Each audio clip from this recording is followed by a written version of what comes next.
Greetings and welcome to Your Place on the River, a podcast brought to you by Carriage Kia of Woodstock, Georgia, featuring Chattahoochee Nature Center. I'm your host, Larry Stevens, a naturalist and general bon vivant here at Chattahoochee Nature Center, where our mission is to connect people with nature. The CNC is a private, nonprofit 501c3 organization supported by our members and community at large like you. To learn more about the Chattahoochee Nature Center, visit chatnaturecenter.org. Today we'll meet our Wildlife Department, Kathryn Dudeck, find out more about the Chattahoochee River watershed, learn about the importance of rehabilitation in conservation world, and enjoy a jolly visit with one of our longtime staff members. First up, let's hear from Wildlife Department Director Kathryn Dudeck. Kathryn is a metropolitan Atlanta native who holds 2 degrees from the University of Georgia, a Bachelor of Science in Zoology with an emphasis on ecological studies and a Master's in Marine Sciences. She started working at the CNC in 1996 as a weekend naturalist, while during the week she taught biology, anatomy, and German in DeKalb County. After completing her graduate studies, Kathryn assumed her current CNC position, in which she oversees the daily husbandry needs of our resident animals, as well as the more than 750 rehabilitation cases we receive annually. Here's our ever-ebullient Liam McCarty chatting with Kathryn. Hello everyone, this is Liam, and with us today we have the CNC's Director of Wildlife, Kathryn Dudeck. Kathryn, thank you for joining us today. Oh, well, thank you for having me. It's my pleasure. And it's our pleasure to have you. Before we get too into it, I would love to hear in your own words what day-to-day routine you go through here at the CNC. I know every day is different, but if that you have is some true. constants. We have a few constants, lots of laundry, lots of laundry to be done. But no, with me, I'm usually the first one in the mornings. I come in at the crack of dawn to try and get as much taken care of that is essential for the day. I will weigh out the diets for the birds of prey. I will go ahead, prepare the food for the opossums. If it's turtle and tortoise feeding day, I will get them eating, all of that, so that even we'll get some of the morning medications done as well, so we can space their doses as far apart as possible, as close to 12 hours at a time as we can. And that way, when the remaining wildlife staff come in a couple hours later, we can go ahead and get working on cases that need more than one set of hands to manage, touch base, figure out what our above and beyond tasks are for the day, whether it be perhaps mowing the eagle aviary in the spring or doing a vet run with an injured box turtle, something like that. Do you have any highs and lows specifically about it? I would say some of it can get a bit monotonous, like weighing out the food every day, but I honestly enjoy doing that because we also have to record all of the leftover food from our animals, and so that's one of the signs of their health. If, for instance, one of them frequently leaves mice behind, we know something might be up. Is it the mouse order? Is it just that bird being persnickety right now? If you're consistently doing it, we need to weigh you, do a physical exam, make sure nothing else is going on. So it seems monotonous, but there's actually some technical involved in it as well. Yeah, for sure. There's importance in the monotony for that, I'd say. Exactly. And sometimes it is nice knowing you have at least one thing that's going to go right that day. For sure. Just from yearly stats, how many animals would you say you see in a year? So we being the wildlife staff at the Nature Center, the 3 of us are licensed only for birds of prey, reptiles, and amphibians. I say only loosely because that is roughly 750 to 780 cases a year. With some of the other clinics and licensed rehabbers closing their doors or starting to decrease the number of animals they take in, we are receiving their overflow, and animals that would have gone to them, we are now getting. Oh gosh, and that's just the animals that we see like in person, not to mention the calls that we get per year. Yes, busy season, so baby season for mammals and songbirds would be springtime. That's on average between phone calls and emails, just, I have this baby bird hopping in my yard, what's wrong with it? Things like that. Busy season, we're looking at well over 500 phone calls and emails each month. Gosh, you mentioned busy seasons, and just from our prior conversations, one of the busy seasons is right now. It is, even though it is not baby season. For us, this is busy season because, well, our second busy season, I should say. This is the time of year that all of the raptors that hatched earlier this year are truly on their own, learning the ways of the world and being 100% self-sufficient. But that also coincides with winter storms coming in, ice storms, cold temperatures, things that they would need to obtain more food for, things like that. Coupled with, while most of our animals don't migrate south for the winter, the ones up north do. So the population here increases. And so the already established animals, the resident animals, so to speak, now have additional competition from all the northern animals coming down. And you have to take care of all of those new birds that come down as well. Exactly. Well, you mentioned busy season. I know that the time change affects that as well. It does, especially with barred owls, B-A-R-R-E-D, barred owls.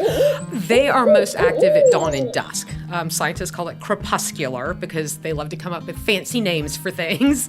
So you have nocturnal, diurnal, and crepuscular. It's actually not unusual to see a barred owl at 3 in the afternoon on an overcast day. But they are most active at dawn and dusk. And unfortunately, when the time change happens, especially in the fall, that means their rush hour is identical to human rush hour. And just, we only had the time change a few weeks ago, and we've already received almost 24 barred owls in rehab since that time change. Oh my gosh. Yes. Well, in that scenario, God forbid someone does run into a barred owl on the road, or they see a box turtle getting chewed up by a dog. Yes. What's the best thing to do in that if someone's calling the nature center? So unfortunately, we do not have the manpower or the equipment to go all over the state to pick up. There are some organizations that do volunteer to do animal pickup, but we always request that people call us first. Now, granted, of course, hit by a car barred owl or a dog-chewed box turtle clearly is going to need assistance. If they can safely capture it and contain it, we can organize, or we can get with them to transport it to us. If they need assistance in how to gather, how to capture, we can do that as well. But the vast majority of those phone calls and emails we get are actually juvenile animals or animals behaving normally, even if adult, but the humans don't think they're behaving normally. And so, for instance, we had a call earlier this week that there were 3, the fellow wasn't sure if they were vultures or owls. I'm not sure how he couldn't tell the difference. All right. 3 vultures standing in a row on the side of the road, and animals shouldn't do that, so something's wrong with them and he wanted to report it. That's completely normal for vultures. Black vultures are flock animals. There's radiant heat on the road. There may have been roadkill on the side of the road that they were going to feed on. But we always like to have that phone call ahead of time so we don't waste their time, ours, or stress the animal out if unnecessary. For sure. I get the feeling that if someone is unsure of what to do, even if they call the wildlife clinic, you can at least have some information for them to help them take it to either you or someone who can help. Exactly. Somebody who is licensed for that species if it's deemed as in need for rehab. Gotcha. Some common questions. One of these I don't necessarily agree with, but I'll go ahead and ask. A common question is, why shouldn't you let nature take its course with a sick or injured animal? Funny, we get that question a lot. Usually not by the people that bring us said animal. So I'm going to answer this both professionally and personally. So the vast majority of cases we receive are directly or indirectly caused by human impact. And sometimes I mean that literally. Vehicle collisions, barbed wire fences, rodent poisoning, shootings. That's what we commonly see. That's not Mother Nature. No. I kind of liken that to, Liam, as much as I think you're an awesome person, if you are having a heart attack right now, should I let nature take its course, or would you like me to intervene in this and provide help?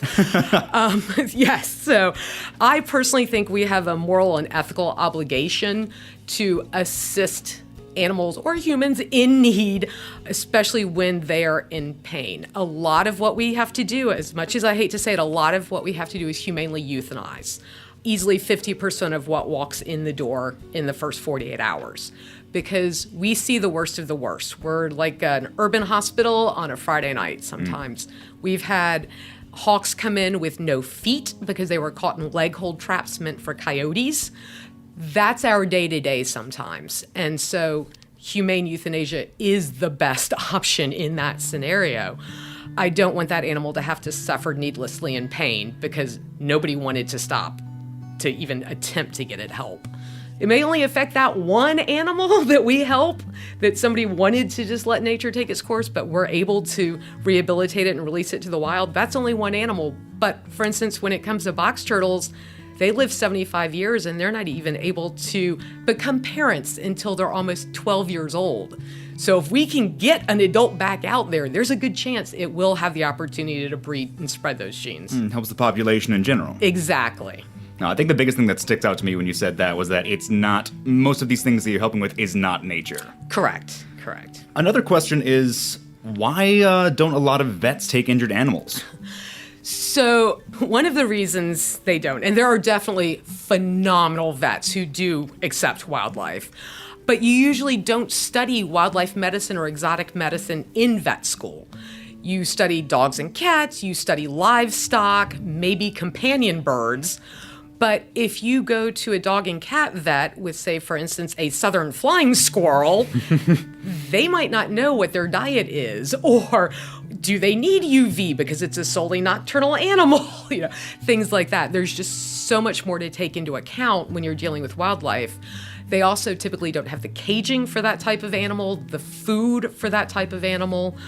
Their digital x-ray has honestly made it much easier for rehabilitators, because if a vet does accept the animal, they're like, oh, it's got a broken leg. Can I send you an x-ray to see if you think it's repairable?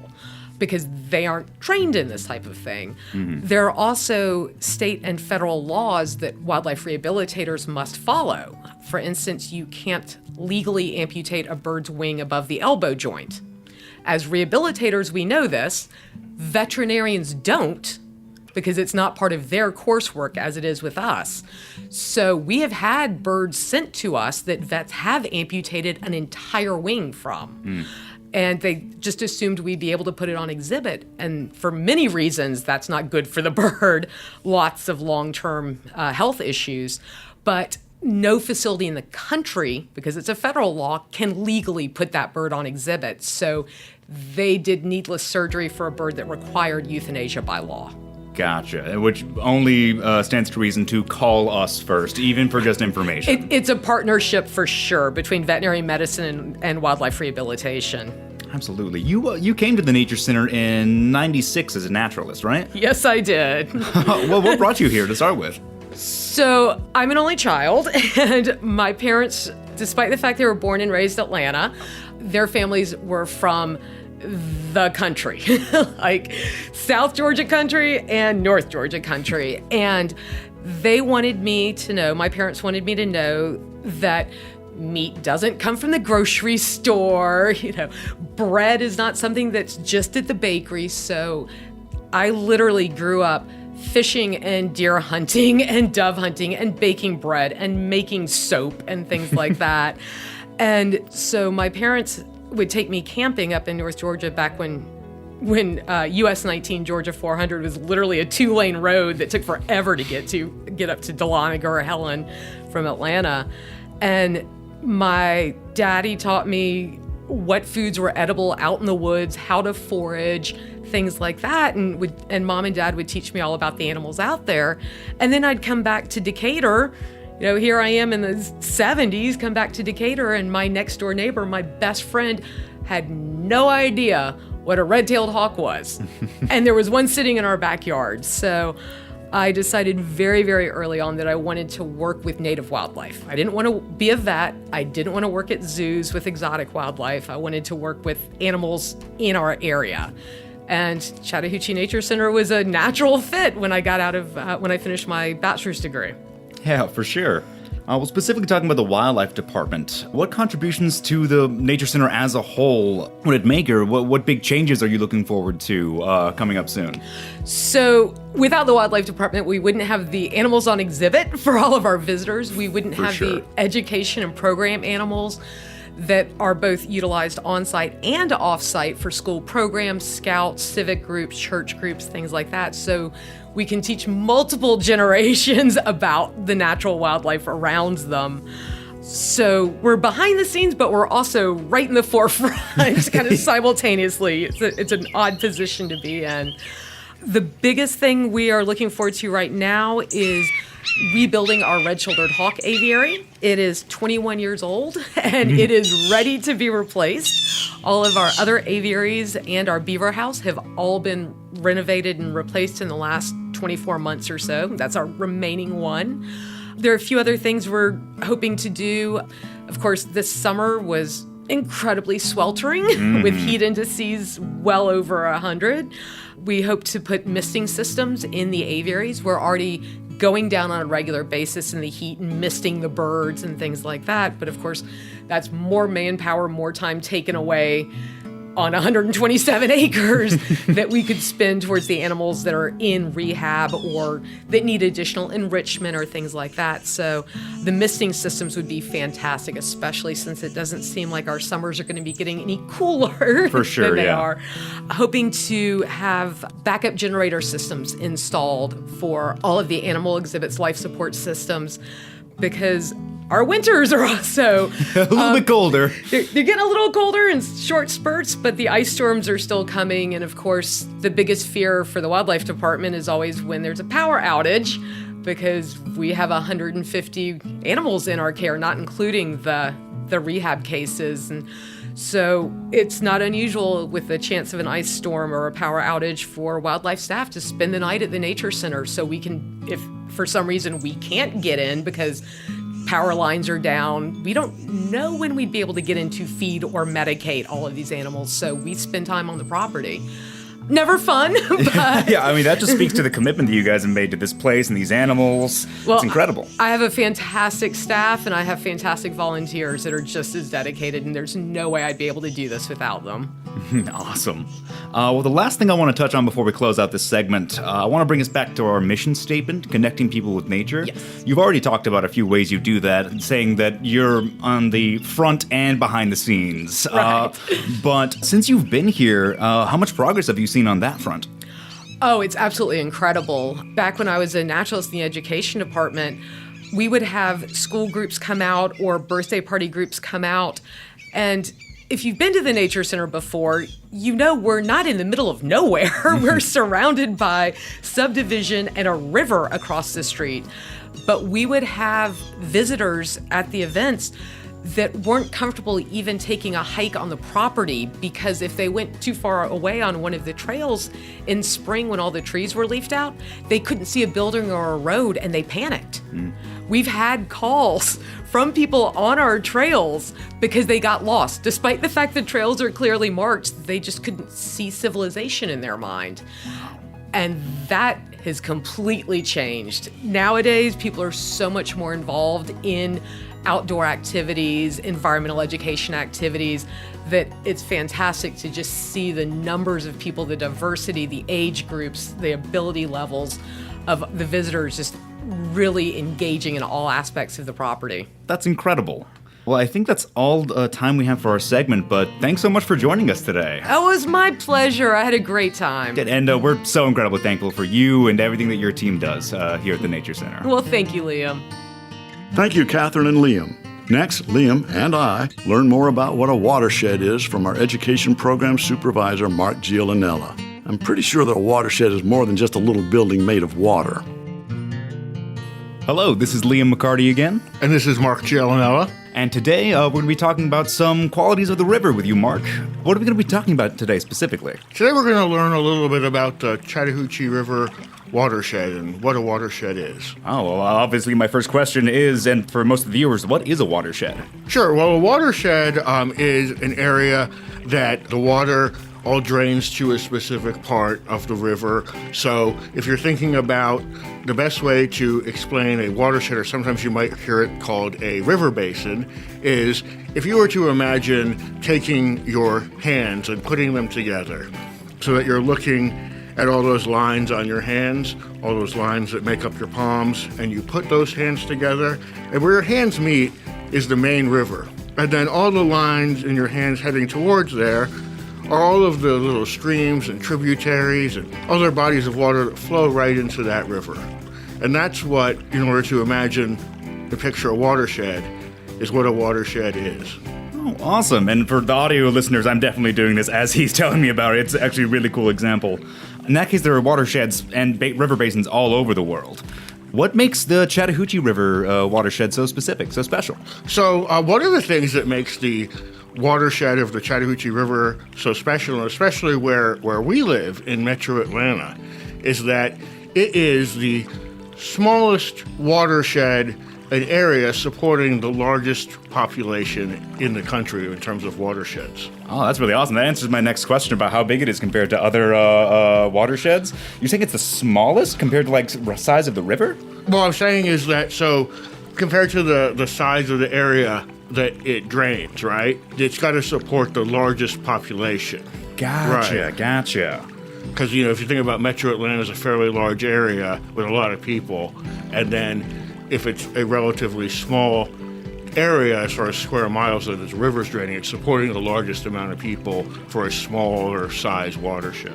Yeah, for sure. Why would it be important to understand watersheds, specifically this watershed that, again, like you said, so many people rely on? Sure. So if you think about why it's so important is that you said so many people rely on this watershed. So here, if you think about the Metro Atlanta area, that area gets about 70% of its drinking water from the Chattahoochee River.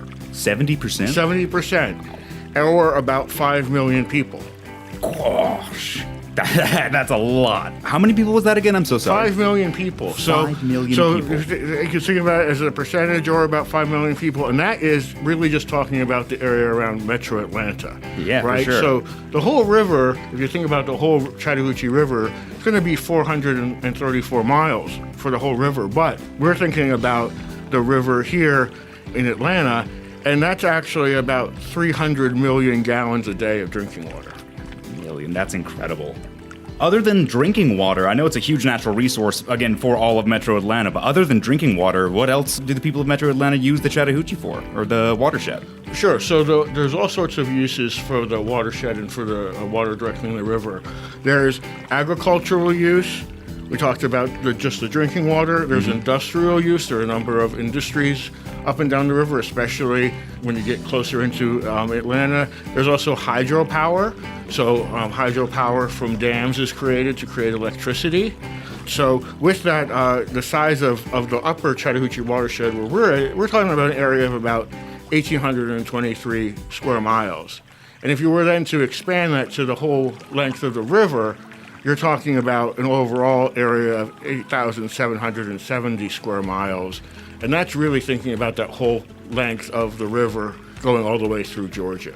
Gosh, again, that's not just for Metro Atlanta, but there's so many, like you said, industries, like power plants, they get power from the river. Right. That's incredible. Right. So the power, and that's mainly created through hydroelectricity, which is mainly created through dams or other impoundments. And the river is dammed 13 times through dams or other impoundments through its entire length.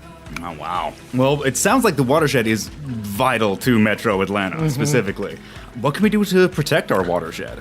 Sure. Well, some of those things you've probably think about or hear about is, reducing the amount of pollutants that go into the river. So thinking about the agricultural waste, industrial waste. The biggest pollutant to the river is sediment. So you think about with all of that Georgia clay that washes into the river. That's where you see sometimes they'll put in those buffer zones up and down the river that help protect the river from. That's why there's laws against development along the river or regulations for that. That helps with keeping that sediment from washing into the river. And so there's all sorts of things of that nature. So those dams, there's a lot of conversation about if those dams are going to continue or if they should continue operating or should they sometimes be removed. And so that's a lot of conversation around that happens as far as what is the best use for the river. Yeah, for sure. And we talked about a lot of uses for like Metro Atlanta. What about the natural flora and fauna around for the watershed? Sure. So a lot of the flora and fauna around the watershed are protected. Like if you think about the area here where we are, you're going to see a lot of protected park lands, such as the Chattahoochee River National Recreation Area. That protects a lot of the native flora and fauna along the river. So that whole areas are protected from development so that they can maintain their natural populations. Also, you have a number of opportunities where They are restoring some of those tributaries, like I mentioned, that flow to the river. So a lot of your, fish habitats or aquatic life habitats are being restored and protected that way. Awesome. Before we end out the segment, just talking about the protecting of our watershed specifically, over the past few years you've been here, have you seen any progress, any huge leaps in taking a better stance on protecting our watershed? Sure. Well, there are certainly a lot of things that have progressed over the years. Many years ago, people would talk about how the river was incredibly contaminated and dirty. It is actually the cleanest it's ever been. Oh, wow. So it continues to improve. It's definitely a continued work in progress, but through proper treatment, proper protection of the watershed, the river will just continue to get more and more healthy. Let's hope so. Well, thanks again so much, Mark, for having me on your segment. And I think that's all the time we have for today. Great, excellent. Well, thanks so much for having me. Thank you, Mark and Liam. As you can tell, Mark has a love of the outdoors and teaching others about nature. He grew up paddling the lakes and rivers of New England, but now enjoys exploring the waterways of Georgia. He oversees our public programs that include canoeing, birthday parties, scout, and family programs. Let's hear now from our Wildlife Department, Jeremy Maneyapanda, to take a look at the importance of rehabilitation in the conservation world. One of our roles as wildlife rehabilitators is to accept an injured wildlife within the purview of our permits, evaluate their condition, create a treatment and rehabilitation plan, and follow through on that plan. The ultimate goal of wildlife rehabilitation is to help these animals recover to the point of release to the wild to ultimately pass on their genes to their offspring. Of the species we take in, a number of them are what's called a protected species. This means that law has generally prohibited them from being taken, collected, held, or harmed without specific exemptions. We here at Chattahoochee Nature Center have the necessary permits and exemptions to hold and treat them as needed, but without them, one cannot possess them without genuine intention to transport to a licensed person. All things told, though, protection does not equate to endangered. Most of the animals we work with are not endangered, nor in immediate risk of extinction. So what's the difference? Why protect a species if it's not endangered? And more to the point, why rehabilitate a species that aren't in vulnerable numbers in the wild? To help understand this, there's a number of issues to consider. First, what role do these animals play in the environment? Animals like birds of prey are considered top-tier animals in the food chain, meaning they prey on animals that ecologically need them to keep the prey animals' populations healthy and controlled. Other animals, such as box turtles, can be important in terms of seed dispersal of plants and vegetation they may eat. Secondly, and this is a major concern for us, are these animals at risk? Despite not necessarily being at risk of extinction currently, there are absolutely risks which they are susceptible to. For example, the aforementioned birds of prey and box turtles are both very susceptible to exploitation by hunting and collection for various reasons. How can an animal that is very numerous be at risk, though? A simple lesson learned is through our own human history with these wild animals. With that, as an example, the passenger pigeon was native to all of the eastern United States in the late 1800s and had a population estimated at about 5 billion birds. Flocks span for miles and miles and can turn the sky dark as they flew overhead. In 1860, a singular flock of estimated 3.7 billion birds flew over Ontario, Canada. It was believed to be the most abundant bird in the world. By 1914, though, that species had gone completely extinct. In less than 50 years, it went from the most abundant bird on the planet to completely extinct due to lack of protection from hunting and habitat destruction. With these specific birds, one of the specialized adaptations they used was a trait known as social breeding, where courtship and breeding only would initiate in large flocks, not in smaller flock sizes. And they would nest in huge aggregations. It wasn't uncommon for passenger pigeon colonies to establish about 100 nests in a single tree. In 1871 in Wisconsin, an estimated 136 million breeding birds in a colony were recorded in an area of approximately 850 square miles.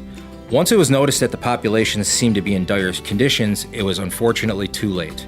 With the last wild bird being seen in Ohio in 1900 and the captive collection waning until unfortunately passing of the final passenger pigeon on September 1st, 1914 in the Cincinnati Zoo. So, what can we learn and understand from this case study? First and foremost, no species is safe from the threat of extinction, no matter how numerous they may be and how prevalent they may grossly seem. Particularly with species that have the potential for being overexploited, preemptive protection is paramount in ensuring there is no lag between a viable population and a critical population. But let's also consider, full circle, back to the beginning of this segment, one of our missions as wildlife rehabilitators. We've explained why these animals, no matter how numerous they may appear at any given time, are very important for protection, but let's also consider the population benefits for that species. The goal of all organisms, in a scientific sense, is to pass on their genetic information to future generations. This is the core tenet of evolutionary biology, with the catchphrase we've all heard, the survival of the fittest. When the animals are injured or incapacitated by non-natural means, such as car strikes, fence or window collisions, or even overt animal involvement such as gunshot injuries, it impairs the population's natural gene flow. These traits and features of the fittest animal may not fit these anomalous or abnormal conditions, and in simpler terms, it harms the population's genetic diversity. Being able to return animals to the populations helps keep the species stronger, more diverse, and better functioning moving forward. As such, the lesson we can learn is that practically all species deserve conservation efforts in order to preserve their place in our environments for ages to come. Thank you, Jeremy. Jeremy grew up in Buffalo, New York, and says he has been catching and keeping animals since he could walk, and I have witnessed that he has not stopped since. He has a degree in biological sciences from Cornell University and spent more than 23 years working with exotics in public zoos and aquariums. He joined the CNC as a licensed wildlife rehabilitator in August 2021. We look forward to hearing more from Jeremy in future episodes. And finally, we want you to meet one more of the many people who make Chattahoochee Nature Center such a great place to connect with nature. Originally from the United Kingdom, Celia Steigerwald's love of nature was inspired by her time spent as a child with her father, who was the warden of a bird reserve. When she arrived in Georgia, she immediately sought a place to volunteer and discovered Chattahoochee Nature Center, where she has worked for more than 30 years as a personal assistant, camp counselor, camp assistant, camp manager, naturalist, and event staffer. Her full-time job now is leading a classroom of 4th through 6th graders at a local Montessori school, but she still works at the CNC as a part-time naturalist and event staff. She is trained to handle CNC program animals such as hawks, owls, opossums, snakes, and turtles. So give a listen as Liam helps us get to learn more about Celia. Hello everyone, Liam again, and here with me today, like Larry said, we have Celia Steigerwald. Celia, thanks so much for joining us today. You're very welcome. Well, I've talked to a few other people who work at the Nature Center so far, and they all seem to have in common this passion for nature and education. You've been with us for 30 years, I believe. Where did you first find that passion? Well, I think it all starts when you're a child, and as a very young child, my mother was a guide captain, which is equivalent of a Girl Scout leader here, and apparently all the guides had to take care of me as a baby when I was in the middle of a bell tent post-World War II. So that's going back a ways. But my dad was a warden at an observatory and used to go help my dad. So I would take the birds out of the mist net, carry them to be weighed, and spent a lot of time outside. Every holiday was hiking or bicycling. It was all outside. So that's where it all started. That's incredible. And just looking at your bio, I'm seeing that you have degrees in geoecology, geology, education. You're also a Queen's Guide. And for those of you listening, that's basically the UK's version of an Eagle Scout. Is that correct? Correct. That's incredible. In that case, we have something in common, Celia. Wow. Not me being the Queen's Guide, but... Well, I was going to say. Well, how did you first find the Nature Center? So we moved here from Germany. That's my family and I. And at that time in Germany, I was running for the Army a playgroup for young children. So when I came here, I do like my children, but I like them to be around other children too. So I was looking for something, and I ended up at the Nature Center when I was looking for something to do. And they ended up going to playgroups and school, but I ended up working in education here. So the geology thing wasn't working for me at the time because I'm the wrong gender. At least I was back then. Well, I'm still the same gender I was back then. However, when I went to try and get work as a geologist, it wasn't working. So anyway, I started working for education here and loved the people and loved the work. And oops, I'm still here. And thank goodness, we're so glad you are. You started with volunteer work, correct? I did. At that time, education used volunteers to run a lot of their education programs. And so you were basically doing what paid naturalists do now. But what a great group of volunteers. And it was so close and so friendly and so sort of family-oriented, and sharing jokes and sharing good times and learning so much. I mean, I did not know how to pick up a snake. When I first came here, I wasn't familiar with snakes. So I had a lot to learn, and I enjoy learning. So it was definitely the job for me. Yeah, incredible. I feel that happens a lot here. You will learn while you teach people. Absolutely. You mentioned that your kids were involved in the few different camp programs and on-campus programs as well. How was that for you as a mother dropping off your kids at like Camp Kingfisher? So volunteering kind of morphed for me, and I ended up working here. So wasn't the plan, but that's how it ended up. And I ended up working in camp. So that's great because you take your kids to work with you and they get taken care of while you're doing your job, and they loved it. My daughter, the youngest one, ended up with a total passion for animals, and she went through that phase that lots of girls do, like, I'm going to become a vet. So here was the place to be, and she ended up volunteering in wildlife to get enough hours to apply for college. So as a family, we've been somewhat invested in the Nature Center. Yeah, absolutely. I mean, I believe I was talking with Alicia last episode, just talking about generations who have been at the Nature Center now. And, I mean, your son Sean is still here as well. He's still working here, too. He came back, so that worked for him. His career as a ballet dancer, that's not exactly a full-time career. So for him, it worked as a great part-time job. Yeah, for sure. It's pretty impressive just to say I work at a nature center and I'm a ballet dancer. Just speaking on the arts specifically, you've been involved with the arts for, I don't even know how long, I assume most of your life. But you volunteer at the Shakespeare Tavern as well. Something at the Nature Center we try to do here is bring people to nature through different means. One of them primarily arts, crafts, engagement, different things like that. Do you have any experiences in that or any thoughts? I think it's just super important. Like for small children, which is where I'm attracted, young children, is how can they build up their knowledge base unless they have practical experience? So they have to come, they have to, dig in the dirt, and they have to smell the dirt, and they have to look at the dirt, and they maybe have eat to the dirt. Eat the dirt, exactly. And they have to hear the birds, and then they've got reference points, so that then when they do other things, they've got a point of reference for them, and they can make connections.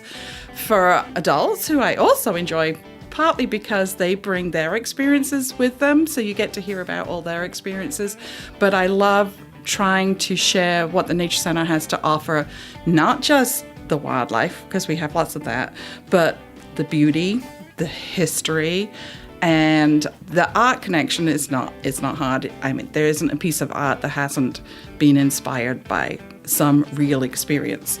So you got to have that real experience. So you got to get out there in nature so that you can be inspired to do the art.